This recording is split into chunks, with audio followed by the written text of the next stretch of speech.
Happy holidays, everybody. It is the one and only Rapid Fire, here to wish you all a belated Merry Christmas and Happy Hanukkah and any other festivities that you or your relatives may have merrily partaken in. It's a little bit of a late Christmas gift, but here you are. It is time for another Don't Starve video, and this one with a very concrete and unconvoluted guideline. Of course, I'm sure you've read the title. This video will be Don't Starve, but only following a guide.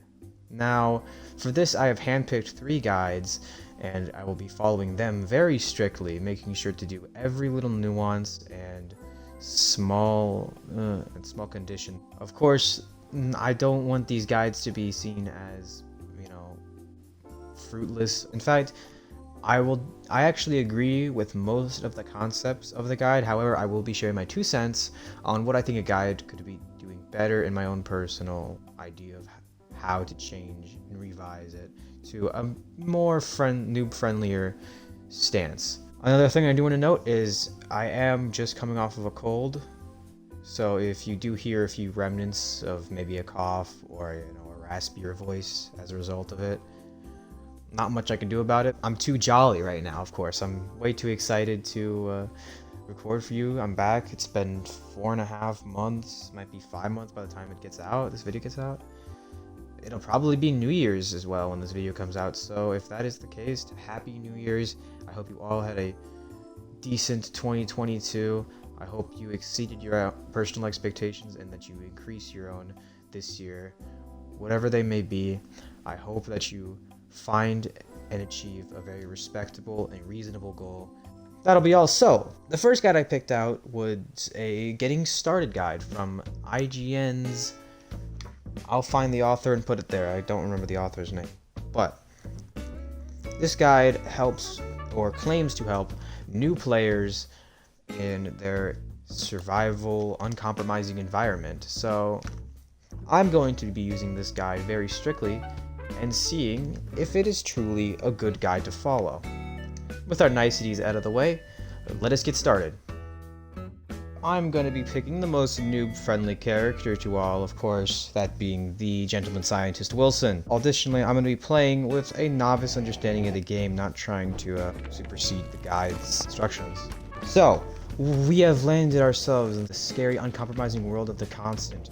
What is it that the guide needs of us to do? Well, they request us to pick up basic materials, such as twigs, grass, and flint, as well as food, berries, carrots, and seeds, should a bird happen to leave one behind. So, a fairly elementary start to the game. It's definitely good to get your bearings, and oh my god, it's a gobbler!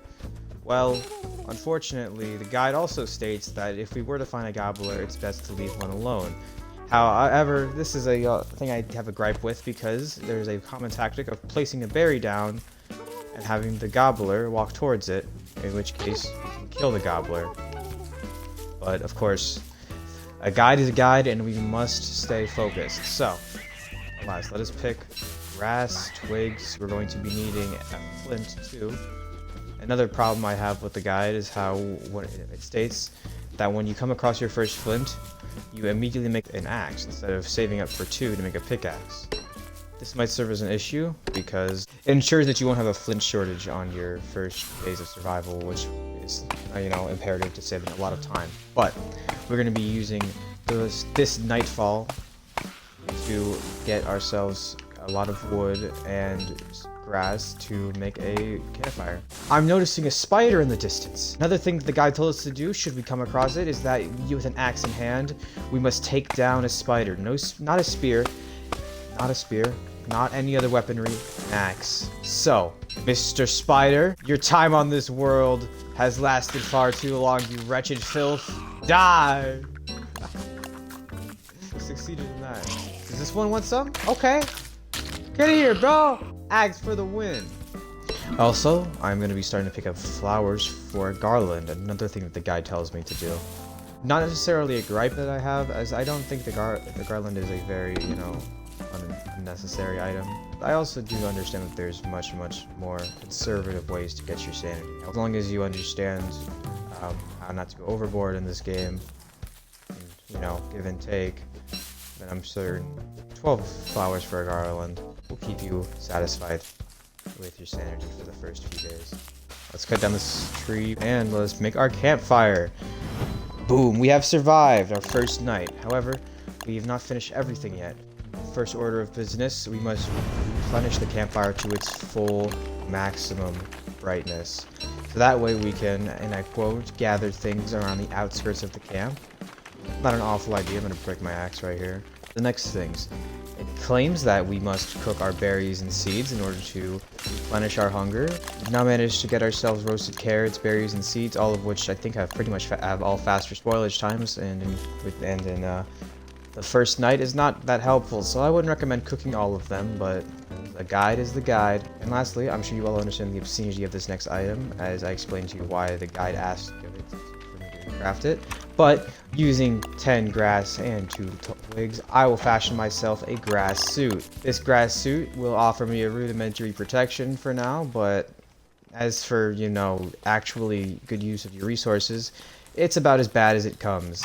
We now move on to the next part of the guide, which is obtaining food. Now, I'm certain, as you've all seen, getting seeds, getting berries, and getting carrots, it may help, but it's not all it's cracked up to be. So, how do we manage to get ourselves a more stable food source? Well, the guide highlights the item traps, and more importantly, rabbits for that matter. By baiting a trap, we can now wait for the rabbits, and then in turn get some free morsels, which we'll need to cook on our second night. Alas, we have a poor victim that falls trapped to the trap. I say we get ourselves one more rabbit, and then we will go our different ways. I would not necessarily say this is an awful method in order to secure food. I do think there is much better time that could be spent in your first few days than getting rabbit meat, as berries and carrots should be enough to hold you over for a couple days, but once again, I'm certain the guy knows well. It's all in good spirit anyway.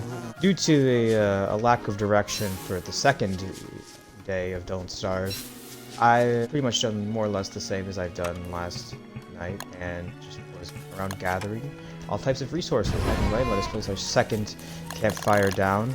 Let us light it up to maximum brightness. Very helpful in order for me to get these flowers to get a garland. Let us cook the morsels that we have gotten from our laborious trapping of rabbit. Because I have no construct of how sanity works, I'm going to be making it in the dead of night. And look at me, am I not the spiffing image of a new player?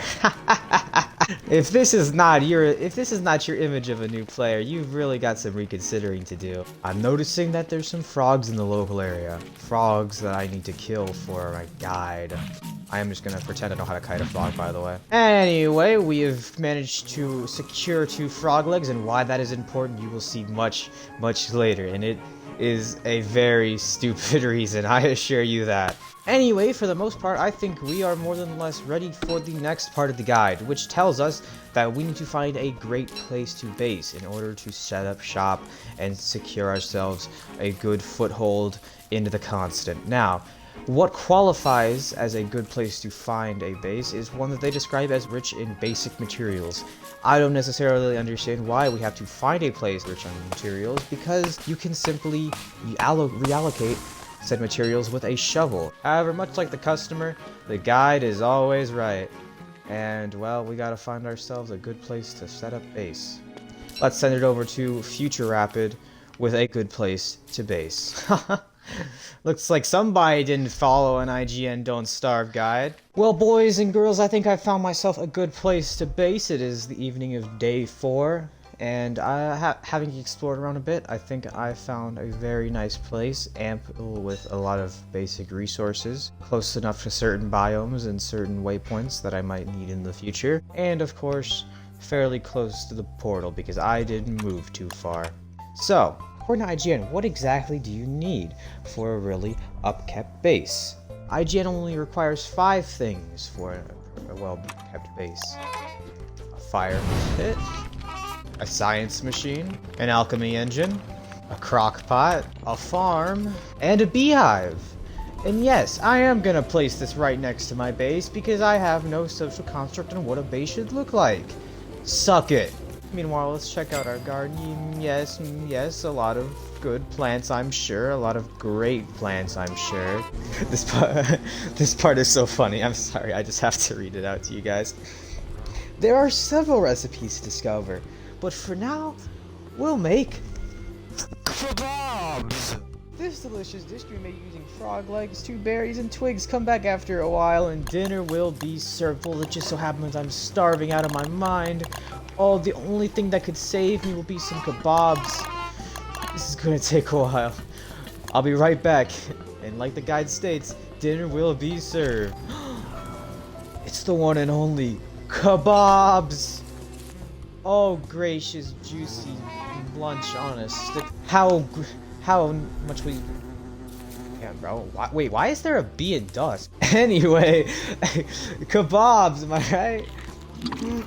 Look at how nourishing that is. It restores a whole 30-something. Oh, boy. It restores not much hunger at all. It's very disappointing. To all new players, I just simply implore you to must make meatballs instead. You could use a monster meat, you could use a morsel, you could use a normal meat, it doesn't matter, just use 3 fillers, no twigs, and you'll make something significantly better than kebabs and meatballs. This next part is going to be a big pain in the rear. In the tab of the guide labeled Advanced Survival Techniques, while I hardly see it as an advanced survival technique at all, they state that in order to protect your base from ensuing hound attacks and other threats out on the outside, we must build a wall. A hay wall, to be exact. That is right. They state that we should make ourselves walls. Not only is this a huge waste of resources, but it's incredibly unnecessary and awfully limiting, because now you force yourself to build strictly inside of these guidelines. Please do not think you must build a wall around your place, because I assure you, you do not. You can branch out all you'd like, and it is actually much more helpful to do such a thing. I am going to build the most beautiful inside of a base you have ever seen, using this small, very small, I think it's like a 7x7. And voila! Well, it's definitely not my best piece, definitely not my finest work. I assure you this wall will serve to protect all of the insides of our base. In fact, I'm gonna go even further beyond. And look at that, I've even managed to place myself a nice little doorway. You know what this reminds me of? This kind of reminds me of like old Minecraft days when you build yourself just the walls. And then of course like spiders will jump over and you know, you get all scared and shit. None of them can get in my freaking house, I think. There. But anyways, we have, I'd say we have made it through most of the guide. There's a few more things we must do, and that is create more weapons. The 2 weapons that are ultimately highlighted from the guide is the boomerang and the bee mine, both of which are fairly simple to make and offer their own separate purposes. Ah yes, the real question. To banana or not to banana. Up first we have the boomerang, which is a fairly useful ranged weapon capable of taking out targets from anywhere as far as this moleworm right here. The boomerang is a great ranged weapon for fighting neutral enemies. Secondly, we have the bee mine, similar to like a landmine in any other shooter game you might play. It is great at killing certain enemies, neutral, hostile, or innocent civilians.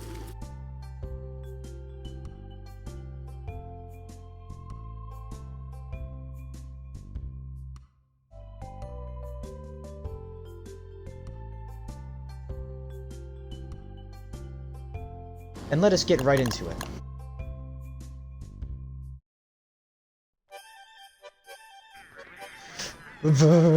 Hats and gloves on, everybody, because we've made it to the 2nd season, winter. In winter, everything is progressively chillier, and you find yourself at a loss of warmth as you try to bundle up to the fire for heat. The first thing in order, which not necessarily is helpful nor unhelpful, is to build a thermal measurer. And due to the small lack of space in our normal base, I'm gonna have to place it outside. The thermal measurer is exactly what you'd expect.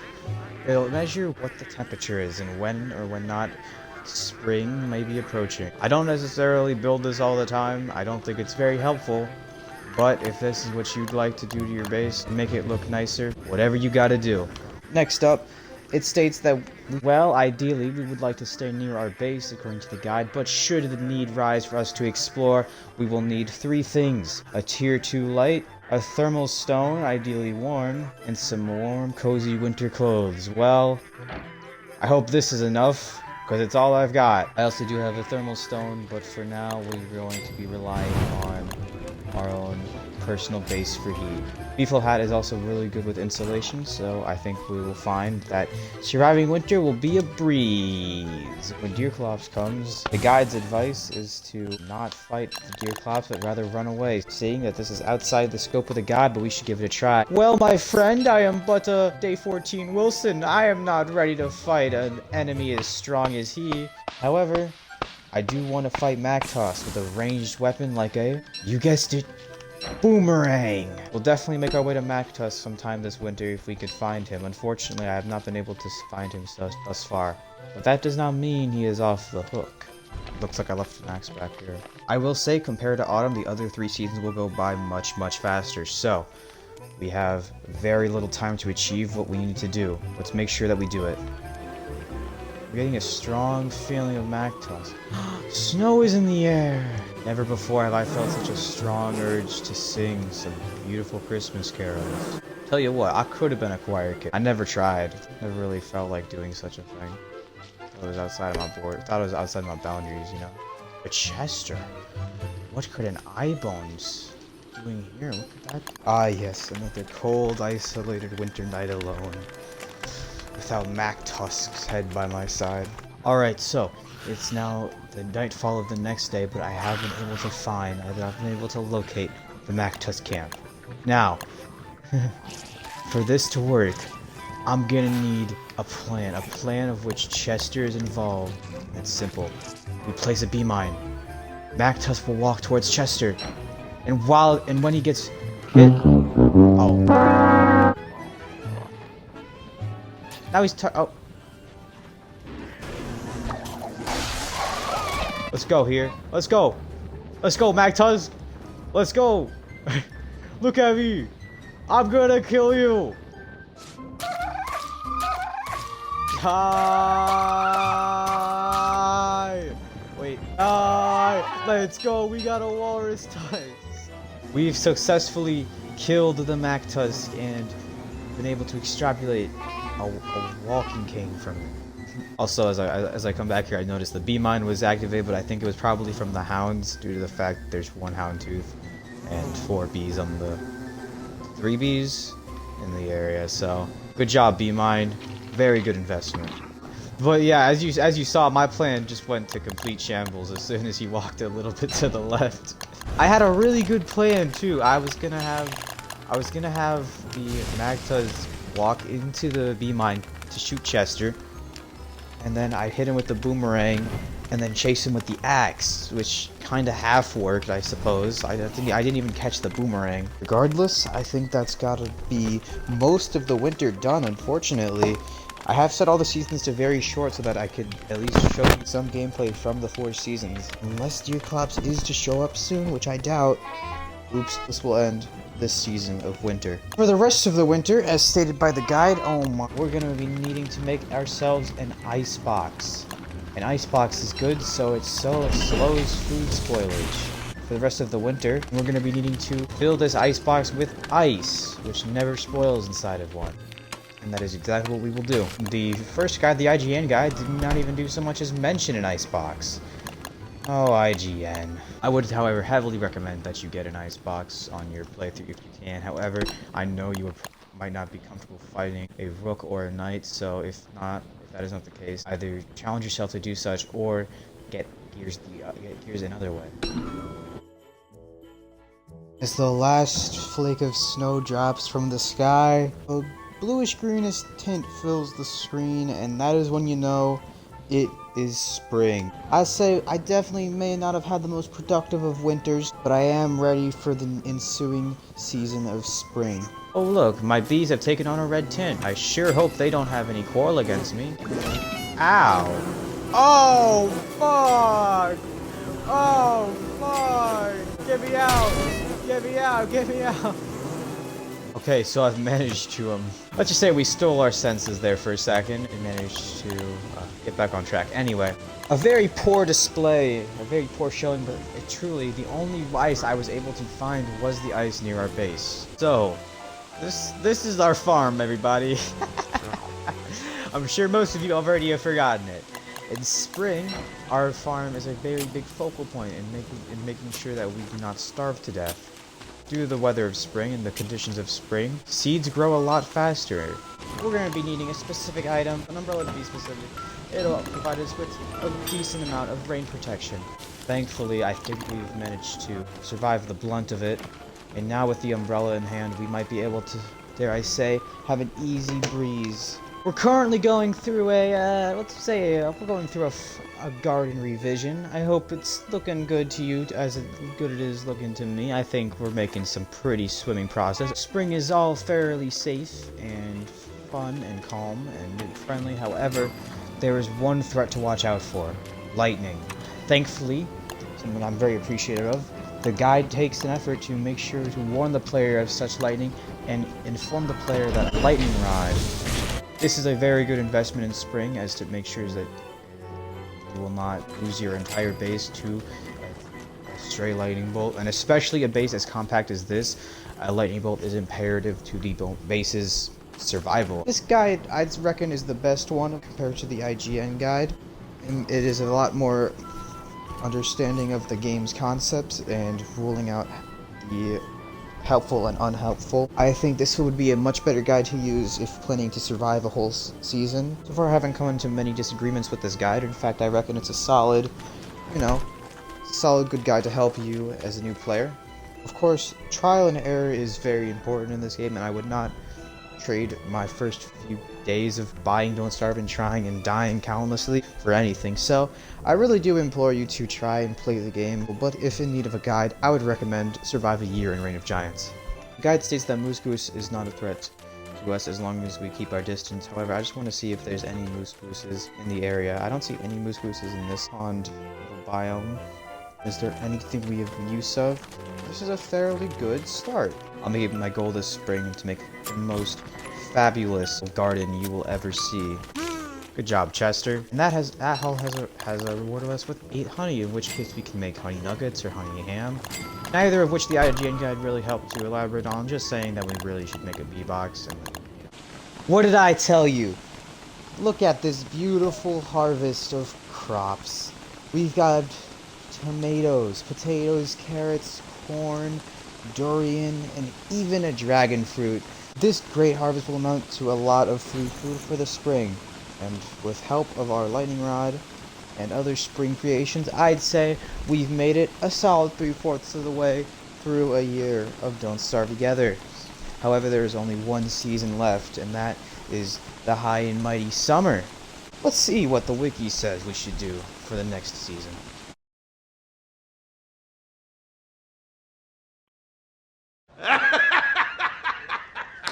So it is now summer, and I have taken the liberty of finding a new guide, particularly a ruins rushing guide on none other than the beautiful app of Reddit. For this guide, they have given us 2 strategies to pick from, of which strategy A we will choose, the one that requires a bit more time and investment.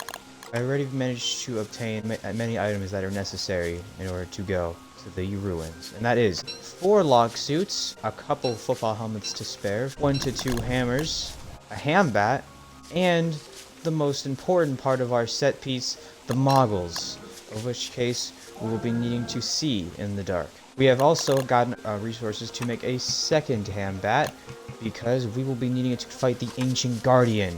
The guide did not necessarily tell us we had to fight, but I am gonna fight them. Without further ado, in this blistering heat of summer, I do not want to waste any time. Alright, moggles on, baby. Look at this. We have made it into the world of whatever a moleworm sees, I suppose. I have omitted telling you this, but there is also one other thing we need before we can start going to the Ancient Guardian, and that is 40 blue caps. So we are going to be doing exactly that. I have also explored a bit of the map in order to procure the materials necessary for this fight, so I know exactly where blue mushrooms will be. On top of that, I want to make sure I have enough glow berries to make sure that our moggles will be fueled. I will say, as someone who has not used the moggles in a long time, definitely not a very fun way to view the game, but it's also quite easy. It's also much easier. And what's easier is what will be done. And that is the motto of a Don't Starve guide. I don't know if I'm gonna get 40 blue caps. Maybe I'll settle with 25 to 30, because this is gonna take a very long time and end up probably being quite trite and trivial. How much is a glowberry refill the model for? It should be, I hope it's like 40%. Is that 6%? Oh no. 2022 is over now, huh? Actually, as the time I'm recording this, it is the 31st, so 2023 is not yet approached yet, but I know that 2023 has got to be there for you guys, because obviously I'm not going to edit this tonight. So I could talk to my 2023 self. I mean, nothing's going to change. I'm going to wake up tomorrow and be the same person I was tonight. Sorry. Oh, yes, please. Oh, that's beautiful. That is beautiful. Look at all of these blue mushrooms. Wow. Oh, but of course one good thing begets a bad thing. And voila, that will satisfy what we need. That is everything we need, sorry. That is 40 blue caps. And with that, we can get to the ruins. Well, that one's wet. You thought. Oh, yep, I told you. Don't believe everything you see, everybody. Sometimes they're cave worms waiting to stab you in the back. We found ourselves a pretty good start into the area. Gears, we might need these later. Red gem, nice. We don't have the inventory space to afford to pick up toys, though, unfortunately. So first we have to find the labyrinth, and from there we'll be able to fight the man. Oh, I think we found it. I think we found it, and what beautiful timing that is. We have found ourselves the labyrinth, and that means there is only so much more distance dividing me and the man of the hour, the Ancient Guardian. The guide itself has tactics on how to beat the Ancient Guardian, but of course, I will be showing you from a straight-on standpoint how to do such. With the moggles, I will say it is exceedingly simple to pass the labyrinth. Where is it? It's here! We found it! We have found the one and only boss fight to the Ancient Guardian. I hope you all are ready for a display of a lifetime, because this is exactly how to beat the Ancient Guardian.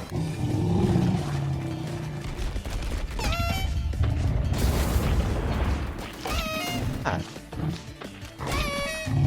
Boy. Hit that, you dummy.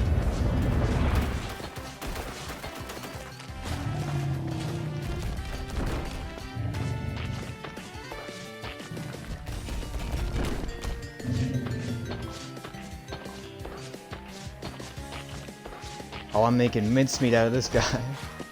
Yes, sir. We've made it to a second phase. All right. This is good. Watch out for the tentacle. You're gonna jump towards me? It means nothing. Look at all these pillars we have to play around. This fight is ours to win. Come on. And we aren't even close to being insane. Come on. Oh, come on, man. That's too easy. Like Travis Scott, bro. Give me the loot.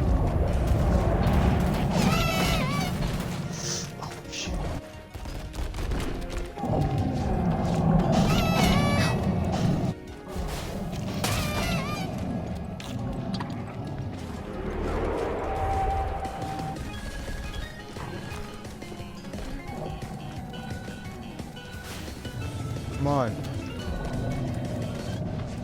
Let's go! We've done it! We have killed the Ancient Guardian! And wow, what a run that was. We have done it. We have managed to kill the Ancient Guardian with only IGN, only the Don't Starve wiki, only with these wonderful guides were we able to do such a great thing. So thank you everybody so much for watching this video. That is going to be it for me. The links of the guides will be in the description, along with everything else you need to know. I hope you all had a great New Year's, a great holidays, and without a doubt, I hope you all enjoyed, and I hope you all enjoy any future Don't Starve videos that I have to make. See ya. But before you go, I'm sure you want to see. Oh, let's check this out. I'll see you all in the next one. Catch you later.